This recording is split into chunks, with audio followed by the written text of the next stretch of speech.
ating pong tanong kasi ay why we need to worship God. Bakit kailangan natin sambahin ng Diyos?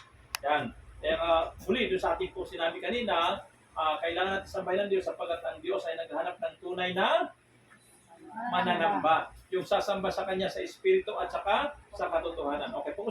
Bakit kailangan sambahin ang Diyos sa Espiritu at sa katotohanan? Una, dahil nga tayo bilang tao na nilikha ng Diyos, tayo po ay may tatlong bahagi, may kaluluwa, may katawan, at saka may Espiritu. So dahil ang Diyos ay Espiritu, dapat siya ang sumasamba sa Kanya ay talagang yung Espiritu natin.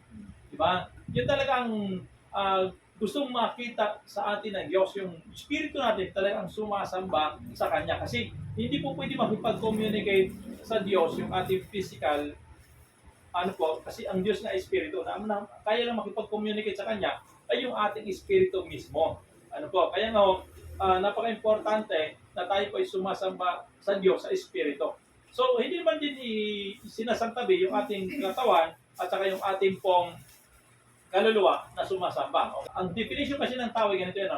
Ang tao ay espiritu na may kaluluwa at nakatira saan? Sa katawan. Kaya yung nakikita natin sa panlabas, ito ay katawan lamang. So sa loob nito ay mayroong kaluluwa. At doon sa loob pa ay naroon yung espiritu. Yun ang tunay na tao. Yung espiritu na iyon. Na kung saan yan ang dapat sumasamba sa Diyos. Kailangan para ma-express ng ating espiritu, ang pagsamba ay na-involve din po yung ating pong kaluluwa. Diba? Kaya nga ang kaluluwa, ano naman yung kaluluwa? Alam niyo ba yung kaluluwa? Okay, ang kaluluwa ay kinabibilangan po ito ng 5 senses. Halimbawa, 5 senses, yung mayroong nakakarinig, ito yung nakakakita, ito yung nakakaamoy, ito yung nakakalasa, at ito rin po yung nakakadama. Diba? Bakit? Paano natin napatunayan? Ganito po yan. Kapag ang isang tao halimbawa ay namatay na, diba? Umaalis na yung kanyang kaluluwa sa kanya. So, yung bangkay ng tao, kahit naroon pa ang kanyang mata, ay hindi na siya nakakakita. Bakit? Kasi wala na siyang kaluluwa. Naroon pa ang kanyang tainga, hindi na rin siya nakakarinig.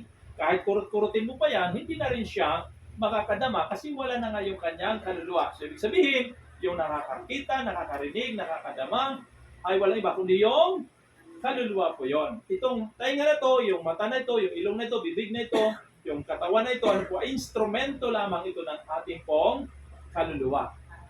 So, sa madalit sabi, para ma-express ng espiritu natin ang pagsamba sa Diyos, ginagamit niya yung ating pong kaluluwa.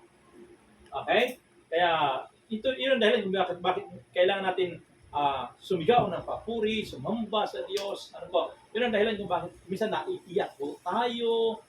Kasi meron tayong emotion. Ayun, kasama pa dyan yung emotion natin, yung will natin, yung ating pong knowledge, kasama po yan dyan. Yung mind, kasama po yan din sa soul. Okay? So, yung katawan, ito naman ay mga instrumento lang talaga ito. So, paano mo masabing ikaw ay tinataas mo ang iyong kamay sa Diyos sa pagsamba kung hindi mo nakikita? Diba? So, naipapakita ito, na-express ito sa pamamagitan ng ating namang physical na katawan. Paano mo sasabihin na ikaw ay sumasamba, pumunta sa church, sumamba, kung kaluluwa lang pumunta, katawan mo na iwan. Hindi ako pwede, di ba?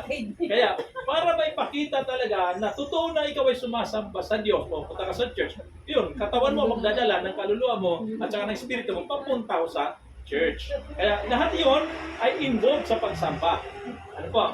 Kaya lahat yun, kaluluwa, espiritu, at saka yung ating katawan, involved lahat yan sa pagsamba sa Diyos habang buhay po tayo.